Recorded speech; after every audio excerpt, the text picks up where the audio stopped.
For my daughter's 6th birthday, my in-laws sent her a cute brown teddy bear as a gift. She looked happy at first, then froze. "Mommy, what is it?"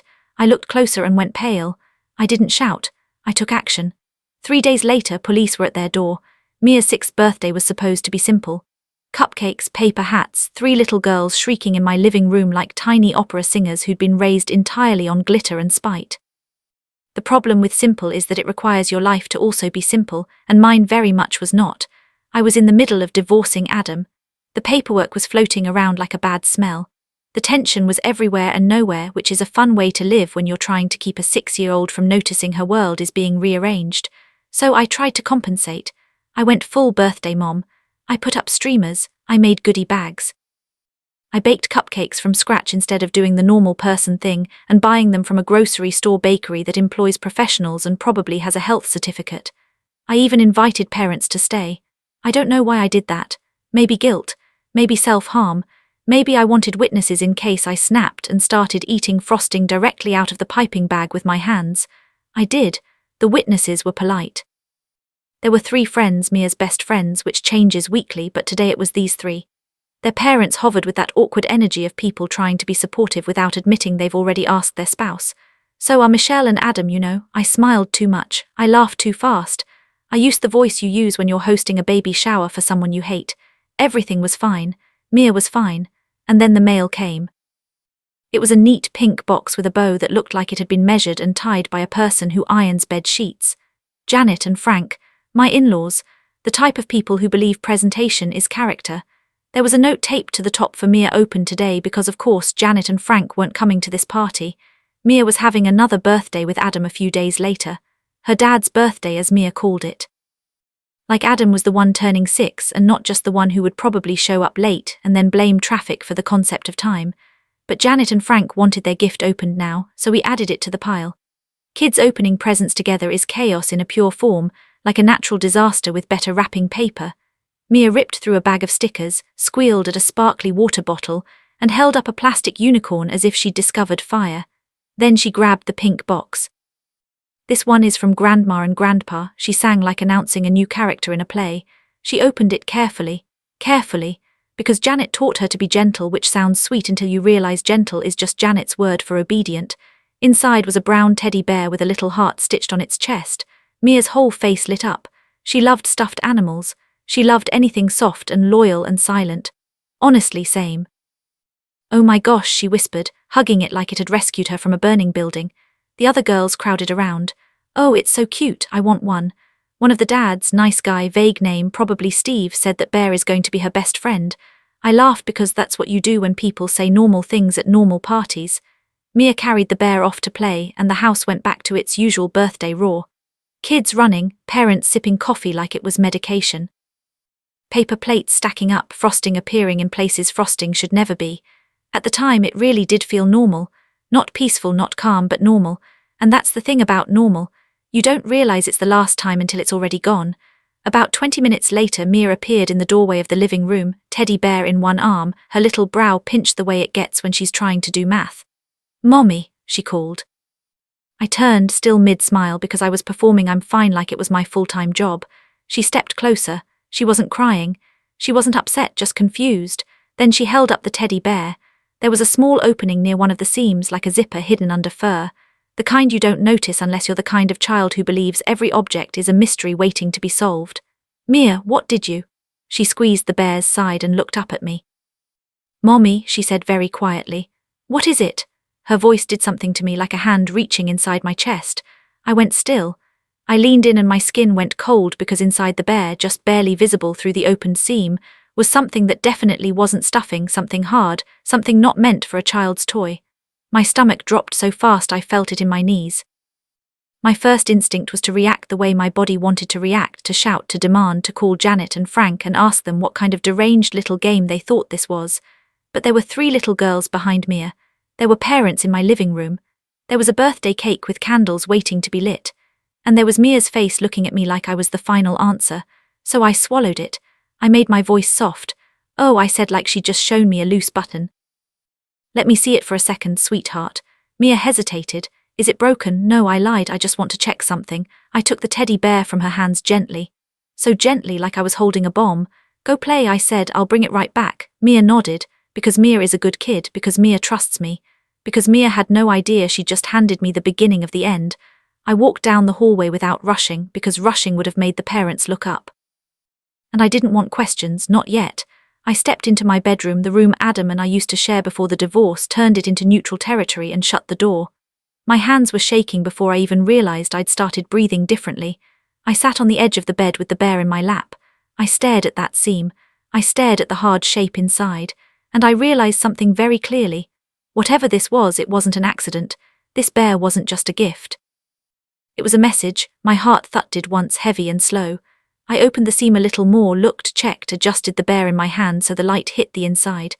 My breath went thin, my face went pale, and I felt something in me, something tired and old, finally get angry. Outside my bedroom door I could hear the party, laughter, running feet, someone yelling about juice. In my lap a brown teddy bear sat like it was innocent. It wasn't. I didn't cry, I didn't scream, I didn't call anyone. I did the only thing I could do. I closed the seam, smoothed the fur, stood up. I put the bear somewhere safe in my room, somewhere Mia couldn't reach, somewhere it couldn't accidentally end up back in her arms. Then I looked in the mirror and practiced my smile like I was rehearsing for a play, because I still had a birthday party to finish, and I wasn't ready yet to let anyone see what had just changed. I walked back out to the living room, served cake, sang happy birthday, clapped at the right moments, and all the while in the back of my mind, one thought kept repeating like a warning bell. That teddy bear had already done its job, and I hadn't even figured out what it was. When the last guest left, I stood in my kitchen staring at a stack of paper plates. Mia was upstairs brushing her teeth, humming to herself. She'd had a great day. I should have been relieved. Instead, I felt like I'd run a marathon while carrying a secret in my mouth like broken glass, because I knew what was waiting in my room, and I knew who had sent it. Janet and Frank didn't become my in-laws by accident. They came with Adam like a warranty you don't read until it's too late. When I first met Adam, he was charming, funny, easy, the kind of man who could talk his way out of a speeding ticket, and then convince you it was the officer's fault for standing there. He wasn't cruel, he wasn't loud. He wasn't the kind of husband you warn your friends about immediately. He was slippery. Money would disappear, not in a dramatic way, not in a we're going to lose the house tomorrow way, just enough to make you double-edge check the account. $100 here, $200 there. He always had an explanation. Oh, I forgot to tell you, I paid the car insurance. Oh, I grabbed groceries. Oh, I had to cover something at work. And for a while I believed him, because that's what you do when you love someone. You make their stories fit. Janet and Frank were always around, close enough that dropping by felt like a hobby. Sunday dinners, random Tuesday visits, phone calls that started with just checking in and ended with, "We're worried about how you're managing things." They were obsessed with money in that old-fashioned way. Like money was morality. They'd ask questions that sounded casual but landed like inspections. So how much are you putting away each month? Are you still using that bank, or did you finally switch? What's in your name versus Adam's? If I hesitated, Janet would tilt her head and smile like I was a child hiding a report card. And Adam never stopped it. If anything, he'd nod a long laugh, shrug, "Mom's just like that." He'd say she means well. Sometimes he'd add, "Maybe they have a point," which is a special kind of betrayal, the quiet kind, the kind where you're standing in your own marriage and still somehow outnumbered. Then Mia was born and the money got worse. Not because Barbies are expensive, they are, but because Adam started panicking about money like it was a personal insult. He'd get restless, irritable, secretive. He started staying out late with friends. He started taking calls in the garage. I found online transactions that didn't make sense, withdrawals at weird times, payments I couldn't match to anything in our lives. When I asked, he'd get defensive. "Why are you tracking me? I'm not tracking you. I'm trying to understand why rent is due and the account is bleeding." He always turned it into a fight about my tone, my timing, my trust issues. And I'll be honest, my trust issues weren't imaginary. They were built slowly, brick by brick. It took me longer than it should have to name it. Gambling, not just a few bets with friends, not just a game night. Gambling in the way that makes money vanish and leaves behind nothing but excuses and adrenaline and debt. When I confronted him, he swore it wasn't that bad. He swore it wasn't often. He swore he had it under control. Janet and Frank's response was not what you'd hope. They didn't say, "Adam, stop." They didn't say, "Adam, get help."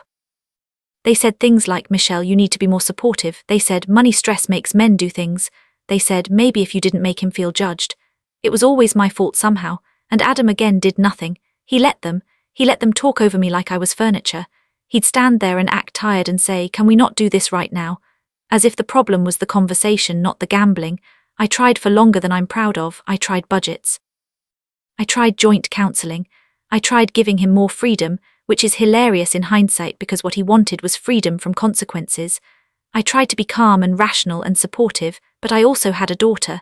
And at some point, you realize you're not raising one child, you're raising two, and one of them has a driver's license. The final turning point came after my father died. He wasn't young, but losing him still felt like someone pulled a chair out from under my life. He left me some money, not a fortune. Not quit your job and buy a vineyard money, but he also left something else, a trust set aside for Mia. About $150,000. My father didn't restrict it down to the last penny. He trusted my judgment. It could be used for Mia if needed. That was the point, but I didn't want to touch it. I wanted to protect it like it was oxygen. College, a first apartment, a future where she didn't have to start adulthood already behind. Adam found out and the tone of our marriage changed overnight. At first it was just a suggestion. We could borrow a little. We could pay off some things. It's for Mia anyway. If we use it on expenses now, that's still for her. He started pitching it like a loophole. Then the requests got sharper. He claimed he had a business opportunity, a debt that needed paying, an urgent situation that would blow up if we didn't act. I later learned those urgent situations were gambling debts and losses he couldn't admit out loud. When I refused, he got angry. When I refused again, Janet and Frank got involved. They cornered me at dinner. Janet smiled and said, "A good mother uses every resource for her child." Frank grunted and said, "What's the point of money if you won't use it?" Adam sat there like a spectator at his own life. That's when I knew this wasn't just about money, it was about control, and they wanted mine. I filed for divorce. I didn't want to, not really. I didn't grow up dreaming of joint custody schedules and split holidays. My own parents divorced when I was Mia's age. I remember the confusion, the 2 birthdays, the feeling of being passed back and forth like luggage. I swore I wouldn't do that to my child. But I also swore I wouldn't let my child grow up watching her mother be drained financially, emotionally by a man who wouldn't stop and parents who would never let him face himself. So I did it. And then because I'm apparently allergic to making things easy for myself, I tried to be generous.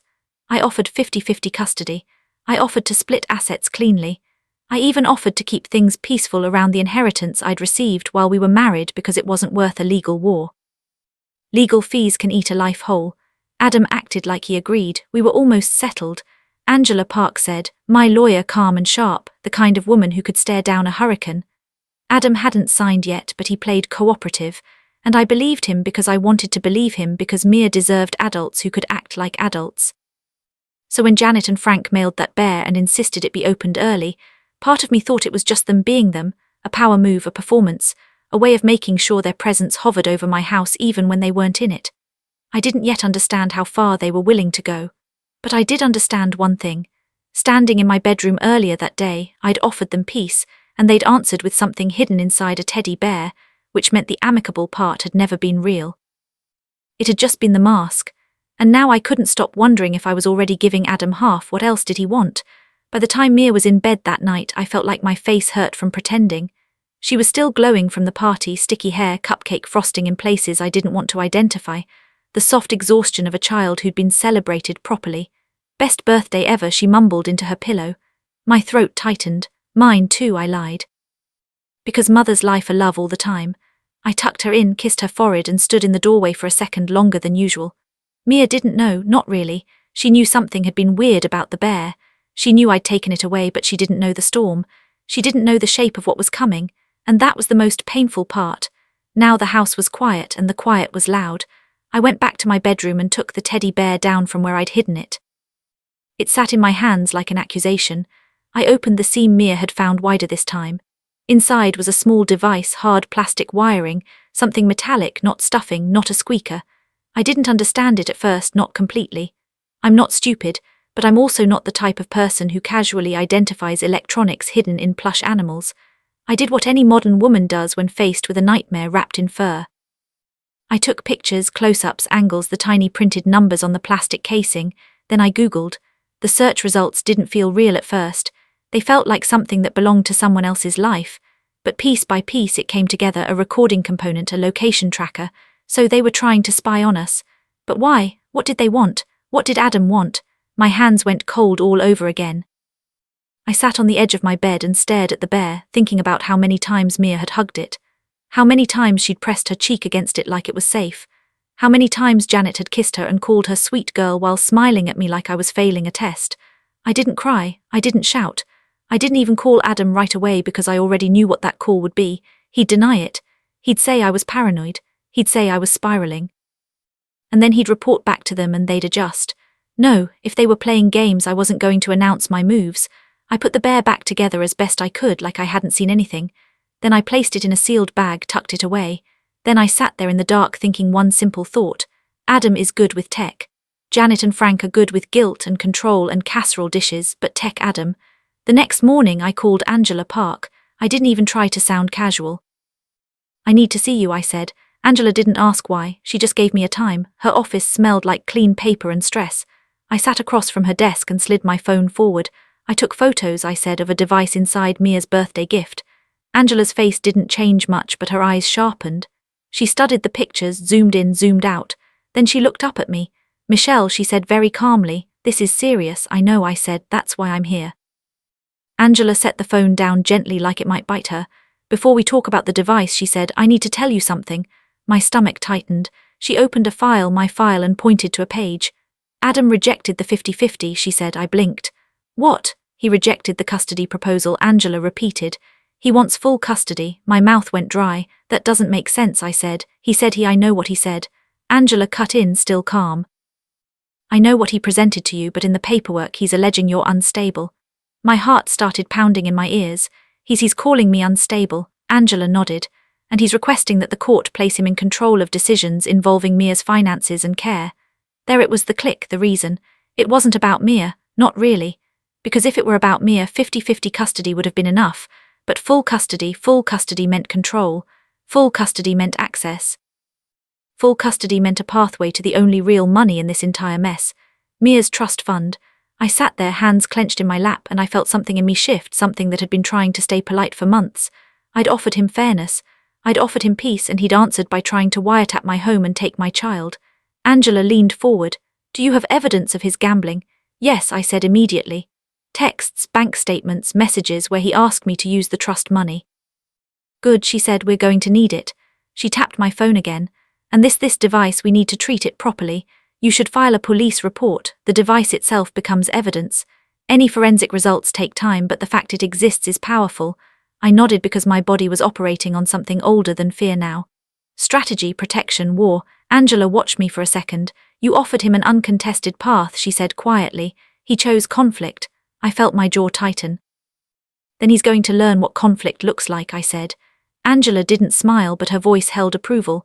That's the correct response.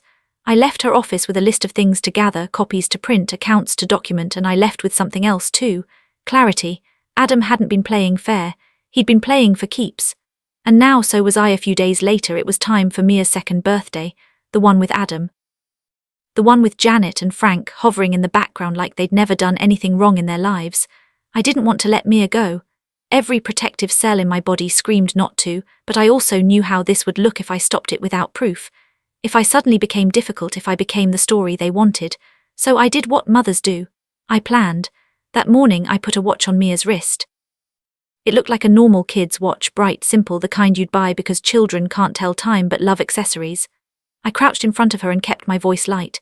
If you feel scared, I said, brushing hair out of her face, press this button.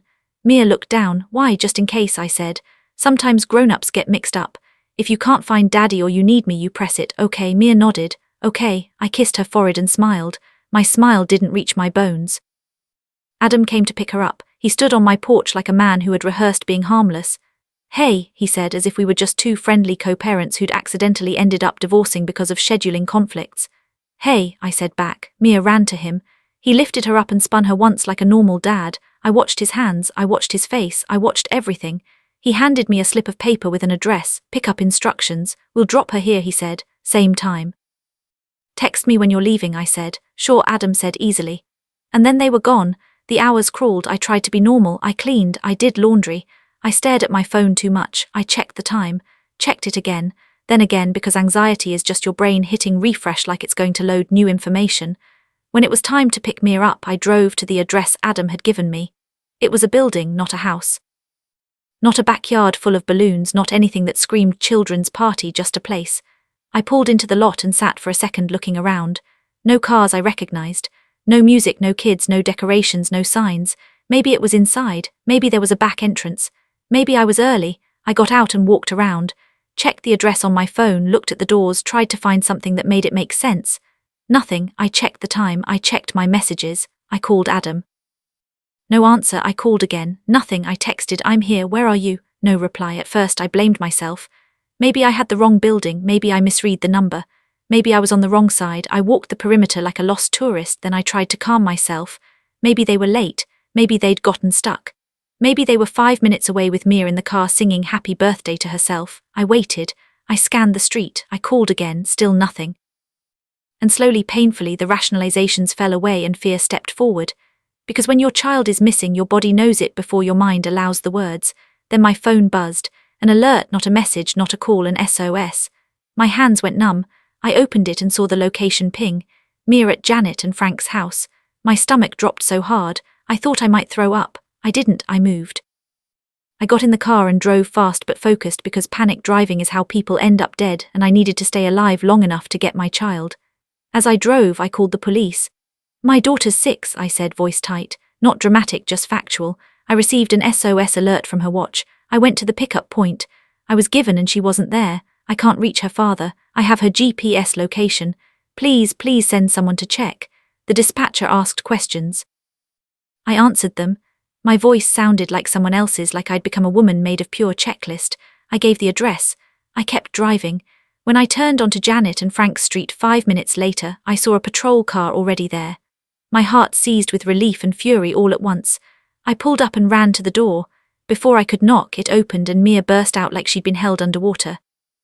She ran straight into my arms and wrapped herself around me so tight her little fingers hurt. I held her and breathed her in. Warm hair shampoo, the smell of a child who should never be used as a weapon. "Mia," I whispered. "I'm here, I'm right here." She pulled back just enough to look at me, eyes wet and confused.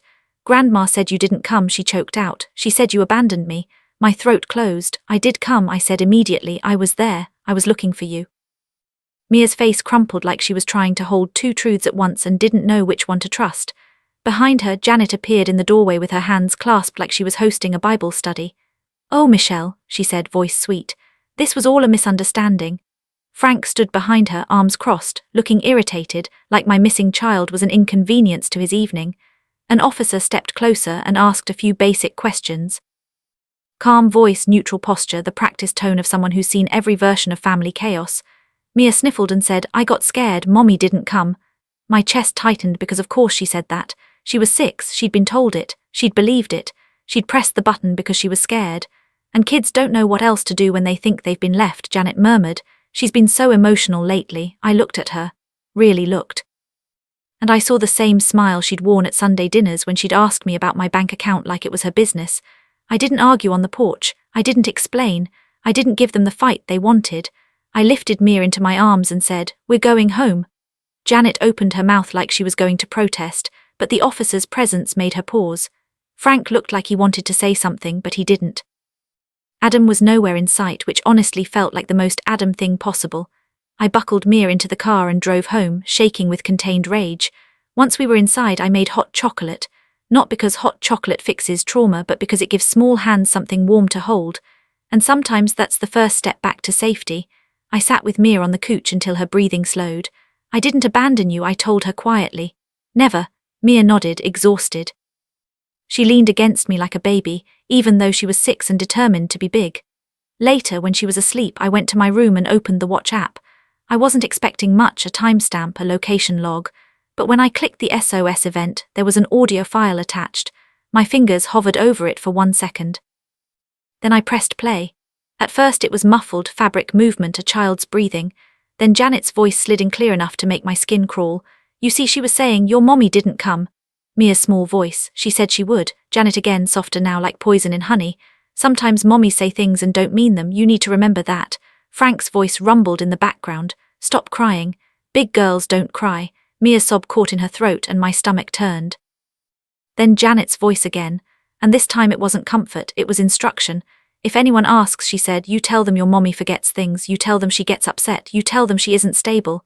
I stopped breathing. Mia whimpered and Janet kept going. You don't have to like saying it, Janet murmured. But it's important, Daddy needs help, we need help. And your mommy, well, your mommy can't take care of you the way we can. The recording continued. More coaching, more shaping, more deliberate, sickening adult hands trying to sculpt my child's reality. This wasn't a mistake. This was a plan. I saved the file, backed it up, sent it to Angela Park. Then I sat on the edge of my bed and stared into the dark, listening to the quiet house and thinking one cold, steady thought. They wanted proof. Now they'd given it to me and they were going to regret every second of it. Months later we had the hearing. By then, it wasn't one incident. It was a pattern. A teddy bear with a recorder and tracker inside it sent by Janet and Frank, handled by Adam. A police report, a forensic result tying Adam to the device, and Mia's SOS recording, my 6-year-old's voice trembling while adults coached her like she was a witness they could rewrite. It wasn't he said, she said anymore. It was their voices, their choices, their fingerprints. The judge didn't need me to be dramatic. I didn't have to perform pain or prove I was the better parent in some inspirational speech. I just had to tell the truth and hand over the evidence. I got full custody. Adam got supervised visitation. On paper it was structured. In reality he barely used it. Every other week if he felt like it, sometimes less. Sometimes he'd cancel last minute like fatherhood was an optional subscription. Janet and Frank disappeared from our lives completely. Mia didn't ask about them anymore. Not after that day, not after the lies, not after the feeling of being turned into a pawn and realizing it. Kids don't always have the words for betrayal. They just stop reaching for the people who did it. And financially, I could finally breathe. My salary stayed in my household, no more money vanishing, no more emergencies that always required my sacrifice. Mia's trust fund stayed untouched and invested, $150,000 sitting exactly where it belonged. In her future, not in someone else's appetite.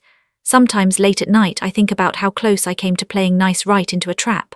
And then I look at my daughter, safe, sleeping, steady, and I know I didn't go too far. I went exactly far enough. So what do you think? Did I go too far or not far enough? Let me know in the comments. And don't forget to subscribe for